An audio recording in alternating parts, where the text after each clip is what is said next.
Olá, pessoal! O capítulo 7 do livro trata da implementação de tarefas em sistemas pequenos. E neste vídeo eu vou apresentar 3 questões adicionais àquelas que estão no final do capítulo. Vamos a isto então. Questão extra 1. No caso da implementação de tarefas através de laço principal com tratadores de interrupção, que fatores considerar no momento de decidir se uma dada tarefa será implementada no laço principal ou em tratador de interrupção? Bom, quando eu trabalho desta maneira, eu tenho um laço principal que pode estar sincronizado com um relógio de tempo real, então eu posso ter alguma coisa aqui do tipo wait next cycle, e aí eu defino de quanto em quanto tempo o loop executa, e a partir daqui eu ponho a tarefa 1, a tarefa 2, a tarefa 3 e assim por diante. Paralelamente, eu tenho tratadores de interrupção que correspondem a, por exemplo, a minha tarefa 4 e a minha tarefa 5. Né? E aqui nós temos interrupções. A pergunta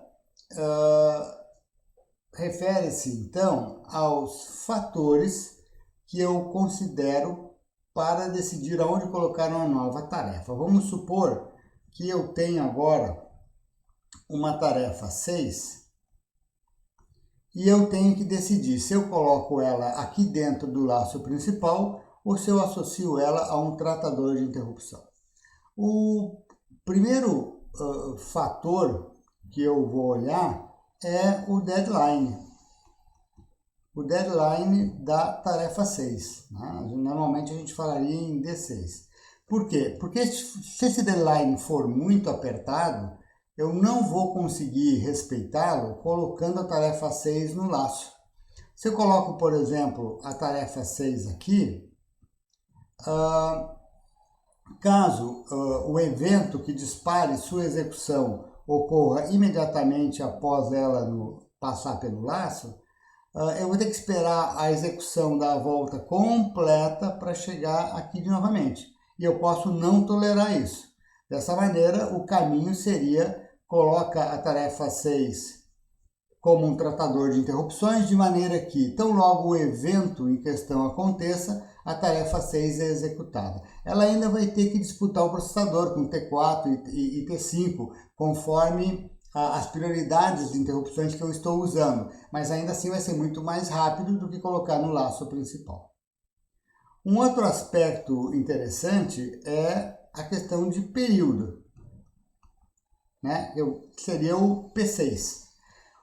Se esta tarefa for periódica e tiver um período que é igual ao período do laço principal, ou se for um múltiplo inteiro do laço principal, eu acomodo ela no laço principal. Por exemplo, ela executa uma vez a cada execução do laço principal. Então, é o mesmo período. Ou, a cada 3 voltas no laço principal, eu executo a tarefa 6 uma vez. Portanto, ela tem um período igual a 3 vezes o período do laço principal. Então, dessa maneira, eu acomodo com facilidade ela no laço principal. Porém, se o período de P6 for completamente assíncrono com relação ao laço principal, ou for um período muito menor do que o período do laço principal, aí eu posso colocar T6 como um tratador de interrupção e usar o timer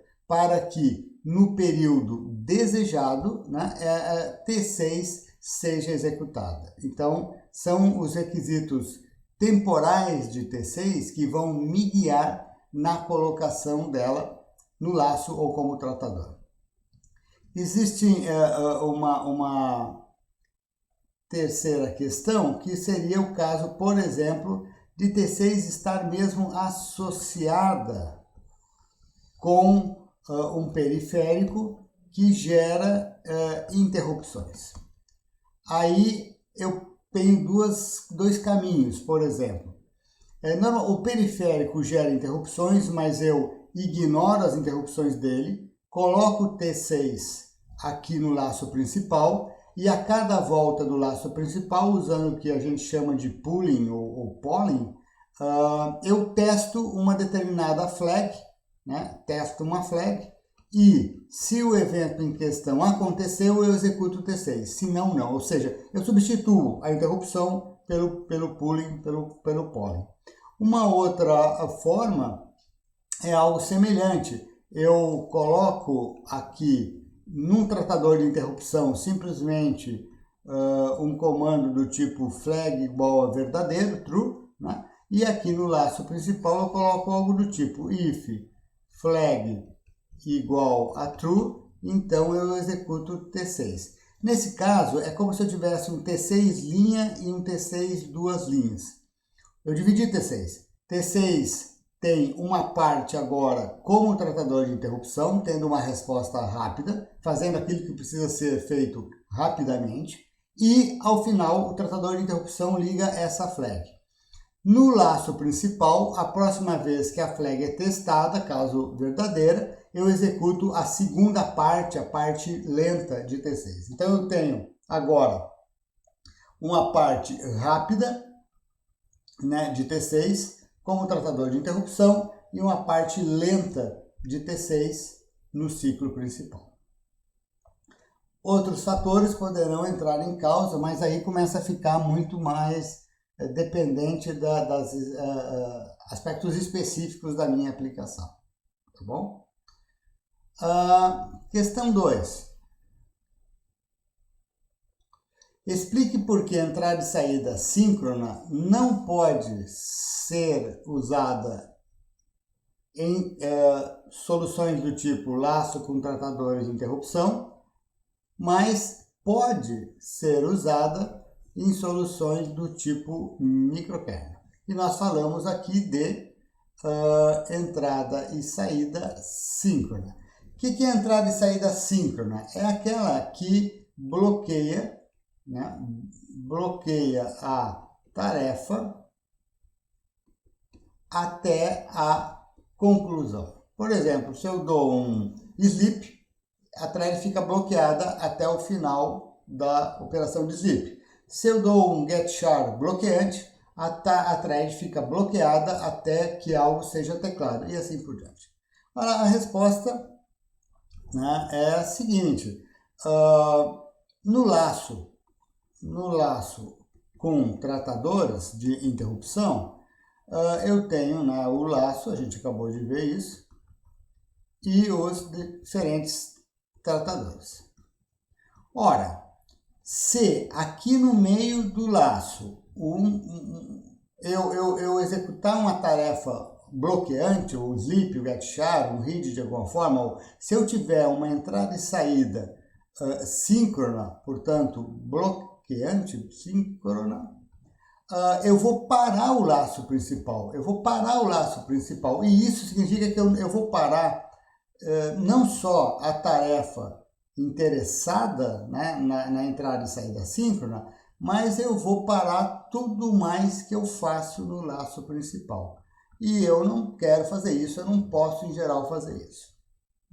Da mesma forma, se dentro de um tratador eu coloco, dentro de um tratador de interrupções, eu coloco alguma forma de entrada e saída síncrona, mesma coisa. Eu vou parar dentro do tratador de interrupção até que aconteça o que eu quero, ou seja, o tempo passe no sleep, algo seja teclado no getChar, um pacote chegue pela internet no receive e assim por diante. Eu vou parar o sistema inteiro e nada mais acontece, o que também não é possível. Portanto, nesta solução laço mais tratador de interrupção, eu sou obrigado a usar entrada e saída assíncrona. Eu não paro o sistema nunca. Por outro lado, quando eu tenho então um microkernel, em cima do hardware eu tenho o código do microkernel que cria a ilusão de várias threads, as quais executam simultaneamente. Esse simultaneamente é de mentirinha, nós estamos usando multiprogramação para multiplexar o tempo do processador, dar um pouquinho do tempo do processador para cada thread, mas a gente tem a ilusão de execução paralela. Pois bem, neste caso, se uma das threads faz uma entrada e saída síncrona, ela bloqueia, mas as demais não. Então, enquanto essa thread está à espera do sleep, ou do get char, ou do receive, as demais threads continuam trabalhando tranquilamente. Então, uma determinada thread tarefa, né? Uma determinada tarefa que aqui não conseguiria executar porque outra tarefa fez uma entrada e saída bloqueante síncrono. No caso do microkernel, a outra tarefa pode sim executar tranquilamente, enquanto que outras estão bloqueadas em entrada e saída síncrona. Esta é a explicação. Questão extra 3. Em um microkernel, descreva os eventos que fazem uma thread passar do estado, né, ou mudar de estado. Então vamos lá. A thread estava apta e passou a executar. Ora, ela foi escolhida pelo escalonador. Isso porque ela passa de apto para executando. Isso porque o processador ficou livre, disponível. E se o processador ficou livre é porque aquela thread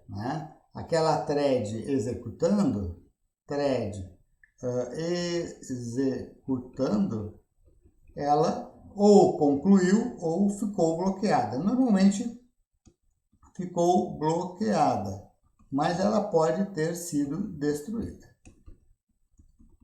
né? Então a thread executando foi bloqueada ou ficou destruída, o processador ficou livre e uma outra thread passa de apto para executando. Essa thread executando ficou bloqueada ou foi destruída, normalmente ela fez uma chamada de sistema. Aquela que estava executando, né? Executando para bloqueado. Aqui é um T, né? Executando para bloqueado. Ela fez uma chamada de sistema.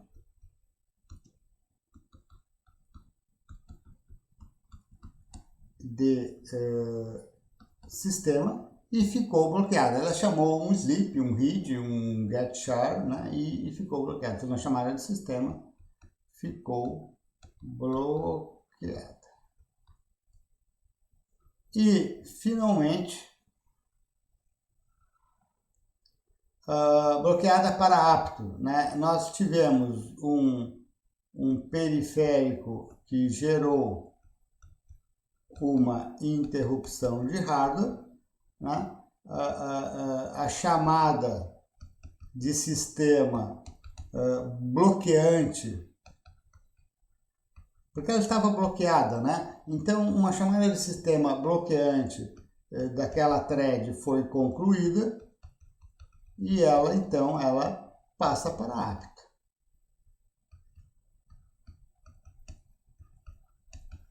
A gente pode pensar em termos de interrupções também. Vamos de baixo para cima agora. O que bloqueado para apto? Normalmente tem uma interrupção de hardware envolvida, porque a thread estava bloqueada, um periférico gerou uma interrupção de hardware dizendo, olha, o que tinha para fazer acabou, a chamada de sistema está concluída e a thread passa para o estado de apto. Aquele fluxograma que tem ao final do capítulo 7, falando da implementação de um microkernel hipotético, mostra muito bem a lógica, né, o fluxo de execução neste caso. Executando para bloqueado, ela fez uma interrupção de software, que é uma chamada de sistema, ficou bloqueada. Por fim, de apto para executando, aí nós temos basicamente o bloqueio de quem executa. Quem executa executa uma interrupção de software chamada de sistema, fica bloqueada, libera o processador e o escalonador escolhe uma que estava apta e ela passa para execução. É claro que é possível, eu não coloquei aqui, mas podemos ter também uma interrupção de proteção. Uma interrupção de proteção. A thread em execução faz uma bobagem e o kernel é acionado por uma exceção, uma interrupção de proteção, e o kernel vai lá e destrói a thread que estava executando. Com isso, o processador ficou livre e alguém que estava na fila de aptos passa para o estado de executando. Tá? Então, com isso a gente resume os cenários, os 3 cenários e os eventos que causam a ocorrência de cada um desses cenários. Com isto, eu termino este vídeo, onde eu apresentei 3 questões adicionais àquelas que estão no final do capítulo 7 do livro. Ok? Até mais, pessoal.